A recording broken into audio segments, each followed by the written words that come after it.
दोस्तों नमस्कार। आपकी सफलता ही मेरा मिशन है। ज्ञानकोश एजुकेशन पर आपका अभिनंदन है। अगर आप मेरे चैनल पर नए हैं तो एक बार इस चैनल के ज्ञानकोश एजुकेशन चैनल के प्लेलिस्ट को ज़रूर एक बार विजिट कर लें। वहाँ आपके लिए बहुत सारा वीडियोज़ है, बहुत सारा मतलब करीब पौने 200 से 200 वीडियोज़ हैं। अलग अलग प्लेलिस्ट उसका है, उन सभी प्लेलिस्टों को एक बार देख लीजिए। वीडियो का जो उसमें मटेरियल है बहुत ही शानदार है और आप निश्चित है कि आप हमें खुद कमेंट करके बताएंगे हाँ शानदार वीडियो तो है सर। आप जो कहे बिल्कुल शानदार वीडियो, आपको वहाँ से निराश नहीं होना पड़ेगा। अगर आप मेरे चैनल पर नए हैं, निरंतर वीडियो यहाँ से अपलोड हो रहा आप देख ही रहे हैं, तो आप इसको सब्सक्राइब कर सकते हैं। और जो मेरे पुराने साथी हैं बस वो लाइक और शेयर कर दें।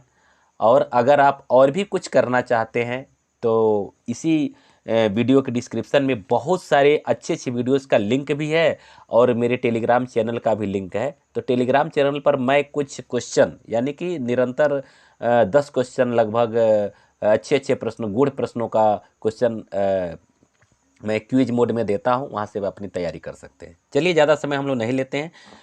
इसके पहले आप लोग प्रैक्टिस सेट का 100 क्वेश्चन पढ़ चुके हैं। आज हम लोग 101 से आगे का क्वेश्चन पढ़ेंगे। इसके पहले नाटक का पूरा विधा उसका पूरा उस पर प्रैक्टिस सेट ख़त्म हो चुका है। इस समय ये निबंधों का सिलसिला चल रहा है और इसी बीच में आपको प्रैक्टिस सेट भी मिल रहा है। इस प्रैक्टिस सेट के बाद, जस्ट प्रैक्टिस सेट के बाद फिर आपको लेक्चर वीडियो मिलेगा निबंध से संबंधित, और अच्छे अच्छे निबंध मिलेंगे जो परीक्षा के लिए अति महत्वपूर्ण है। चलिए 101 नंबर का जो क्वेश्चन है, निराला की किस रचना में प्रबंधात्मकता है, आपको ये बताना है कि कौन सी रचना में प्रबंधात्मक मतलब प्रबंध काव्य कौन सा, आपको ये बताना। सीधा सीधा जानिए। तो इसमें देखिए तुलसीदास, सरोज स्मृति, कुकुरमुत्ता, नए पत्ते, तो इसमें एक ही आपको दिख रहा है क्या, तुलसीदास। यह प्रबंधात्मक काव्य है। 102 नंबर के क्वेश्चन में देख लेते हैं, किस छायावादी कवि की कविता में माधुरी गुण की अधिकता को रेखांकित करते हुए आचार्य रामचंद्र शुक्ल ने मधुचर्या का कवि कहा है। मधुचर्या का कवि यानी किसे कहा जाता है, और आचार्य रामचंद्र शुक्ल ने मधुचर्या का कवि किसे कहा है, तो सीधे सीधे जानिए कि जयशंकर प्रसाद को ही कहा है। ठीक है ना। चलिए आगे बढ़ते हैं। 103 नंबर का क्वेश्चन, किस काव्य संग्रह की भूमिका में सुमित्रानंदन पंत ने भाषा, अलंकार, छंद, शब्द और भाव का सामरस्य पर विचार व्यक्त किए हैं। तो इसका जो है कि आपका जो चार विकल्प आपके सामने जो दिख रहा है, युगांत, लोकायतन, वीणा और पल्लव, तो सही विकल्प का आपका हो जाएगा पल्लव। क्या हो जाएगा, पल्लव। ठीक है। आइए 104 नंबर का क्वेश्चन हम लोग देखते हैं, छायावादी चेतना को मूर्तिमान करने वाली कृति कामायनी का प्रकाशन कब हुआ था। यानी कामायनी का प्रकाशन वर्ष यहाँ आपसे पूछा जा रहा है। तो कामायनी का प्रकाशन वर्ष आप अच्छी तरह से जानते हैं कि 1935 में ही हुआ था। ठीक है ना। आगे देखिए, निम्नलिखित में से कौन सा सुमेलित नहीं है, 105 नंबर का क्वेश्चन। तो अब देखिए, क्या अनामिका महादेवी वर्मा का है, अनामिका महादेवी वर्मा का है, ये सुमेलित नहीं ये पूछ रहा है। ठीक है। तो जाहिर सी बात है कि ये नहीं है, क्योंकि वीणा पंत जी का है, झरना जयशंकर प्रसाद जी का है, सांध्य कांकली निराला जी का है, और अनामिका महादेवी वर्मा का नहीं है। तो लिहाजा ये अनामिका जो है कि आपका क्या हो जाएगा, यही सही विकल्प हो जाएगा। क्लियर। चलिए 106 नंबर का क्वेश्चन हम लोग देख लेते हैं। 106 नंबर का क्वेश्चन क्या कह रहा है, हाँ तो ये है घीसा, साबिया, बदलू और रमा।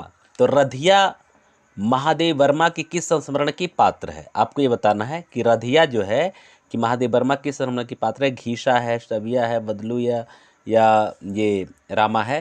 तो 106 नंबर का जो आपका क्वेश्चन है, तो रधिया महादेव वर्मा का जो संस्मरण है बदलू, ये उसी की पात्र है। किसकी पात्र है, बदलू नामक संस्मरण की ये पात्र है। ठीक है ना। और यह जो है कि अतीत के चलचित्र, इनकी एक रचना है क्या, अतीत के चलचित्र में इन सबका संकलन है। अतीत के चलचित्र, अतीत के चलचित्र में ये सब संकलित है।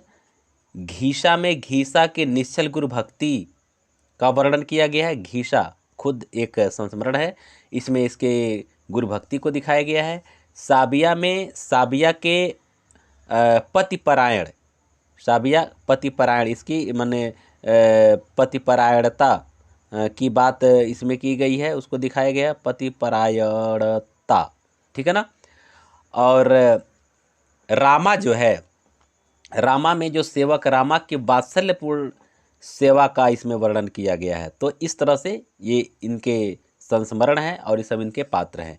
107 नंबर क्वेश्चन देखिए, कामायनी में श्रद्धा किस गोत्र की है? श्रद्धा आपको बताना है कि श्रद्धा किस गोत्र की है। तो जाहिर सी बात है कामायनी नाम भी उसके गोत्र के नाम पर पड़ा, तो सीधे सीधे आपको समझ सकते हैं कि काम गोत्र की ये है।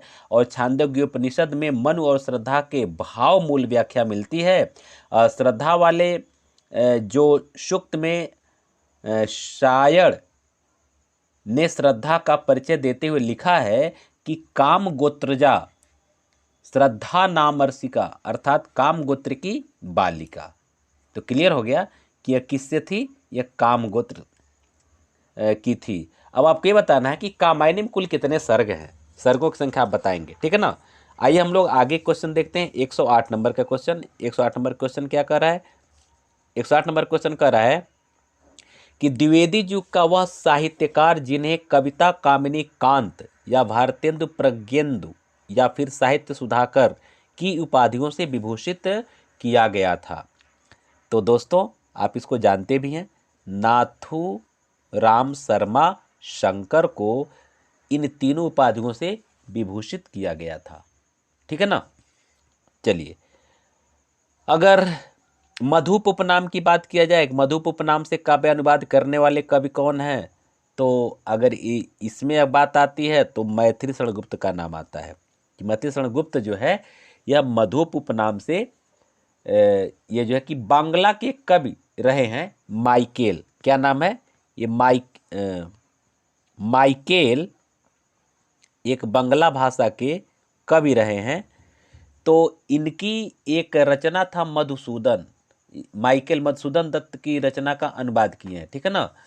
तो इसलिए मैथिली शरण गुप्त को जो है कि मतलब ये उसी उपनाम से, मधुप उपनाम से किए। हाँ, एक चीज़ और आप जानिए कि मैथिली शरण गुप्त को महात्मा गांधी ने भारत भारती की रचना जो है, भारत भारती की जो रचना है, यह जो है कि महात्मा गांधी ने इनकी रचना के लिए इनको राष्ट्र कवि की उपाधि दिया था।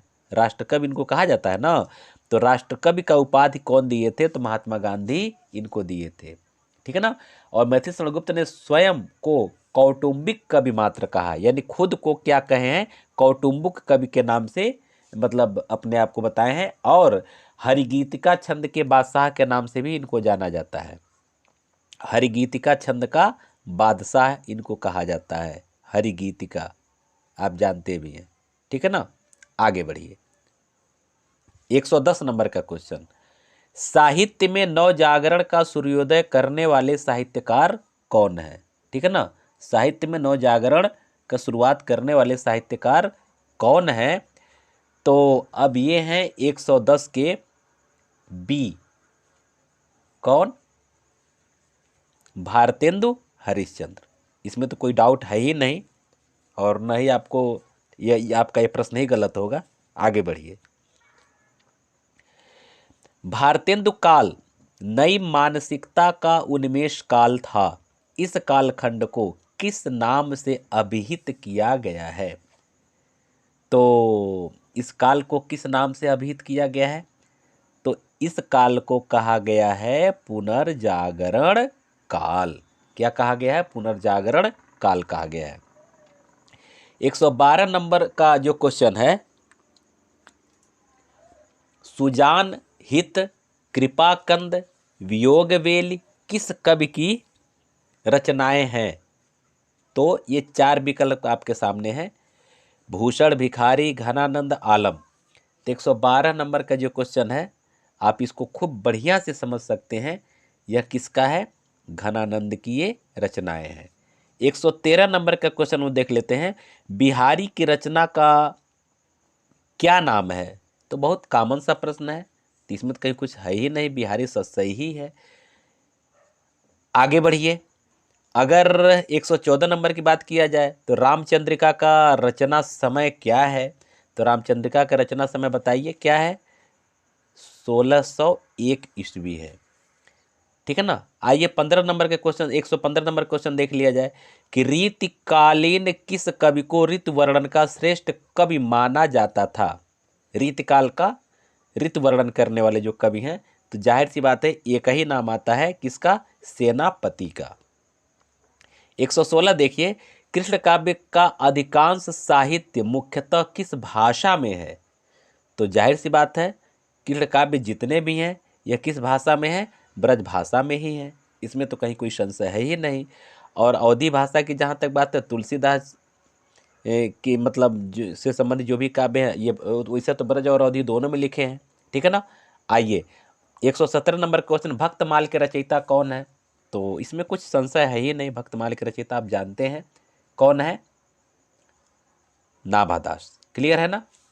आइए 118 नंबर का क्वेश्चन देख लिया जाए। 118 नंबर का क्वेश्चन, रामचरितमानस से किस संवाद का संबंध नहीं है?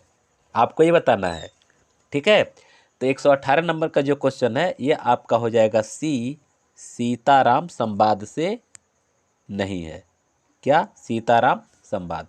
119 नंबर का क्वेश्चन, 119 नंबर का जो क्वेश्चन है, तुलसीदास ने कौन सी रचना कलिकाल से मुक्ति पाने के लिए किया था? तो यह जो है कि आपका है बी, क्या? विनय पत्रिका। विनय पत्रिका कलिकाल से मुक्ति पाने के लिए किया था। 120 नंबर का जो क्वेश्चन है, गोस्वामी तुलसीदास जी की कुल कितनी कृतियों में उत्तरकांड संबंधी वर्णन प्राप्त होते हैं? बहुत अच्छा प्रश्न है ये 120 नंबर का जो प्रश्न है। तो कौन कौन सी कृति है इसको जान लीजिए पहले, तो बहुत अच्छा रहेगा। तो देखिए, अगर उत्तरकांड की बात अगर किया जाए तो रामचरितमानस में तो है ही। ठीक है ना, रामचरितमानस। ठीक है। उसके बाद आपका गीतावली में भी है। किसमें है? गीतावली। इसके बाद आपका बरवे रामायण में भी है। किसमें है? बरवे रामायण। बरवे रामायण में भी है। और इसका से कवितावली में है। किसमें? कवितावली में भी है। तो इस तरह से ये 4 हो रहे हैं ना, तो वही आपका विकल्प हो जाएगा 4, यानी कि 4 कृतियों में क्या नाम है, उत्तरकांड के वर्णन मिलते हैं। आइए 121 नंबर क्वेश्चन में देख लेते हैं, साहित्य को सुरसर सम सबका हितकारी घोषित किया है, यह कौन घोषित किया है? तो तुलसीदास जी ने ही घोषित किया है, डी। 122 नंबर का क्वेश्चन देखिए कि श्री रामचरितमानस को तुलसीदास ने कितने समय में लिखा था? तो अच्छी तरह से आप जानते हैं, हालांकि यह प्रश्न अक्सर पूछा जाता है लेकिन आपको याद भी होगा। कितने समय में? 2 वर्ष 7 महीना 26 दिन में। 123 नंबर का क्वेश्चन, कबीर की वाणी का संग्रह किस नाम से प्रसिद्ध है? बहुत कॉमन सा प्रश्न है, सब जानते हैं कि बीजक के नाम से यह प्रसिद्ध है। 124 नंबर के क्वेश्चन, 1375 से 1700 तक के साहित्य की कौन सी धारा परिलक्षित होती है? तो 124 का जो है कि आपका है डी, भक्ति काल का ये समय है। और 125 और अंतिम प्रश्न, जम्बू स्वामी रास के रचयिता कौन है? तो जम्बू स्वामी रास के रचयिता हैं धर्मसूरी। तो इस तरह से 125 प्रश्न आप यहाँ से प्रैक्टिस सेट के रूप में पढ़े। इसके बाद हम लोग कुछ अब लेक्चर वीडियो का अध्ययन करेंगे और अब गूढ़ उपन्यासों से आपको प्रश्न मिलेगा, उसका लेक्चर वीडियो आपको मिलेगा। अब तक अगर आप हमारे साथ बने हुए हैं तो निश्चित है कि आप अति महान हैं, आप अपने जीवन में कुछ करना चाहते हैं, मेरे अपने हैं, मेरे अजीज हैं, इसलिए आप सबको बहुत बहुत धन्यवाद। जाते जाते लाइक और शेयर कर दीजिए, और अगर आप मेरे चैनल पर नए हैं इसको सब्सक्राइब अवश्य कर लीजिए। बहुत बहुत धन्यवाद।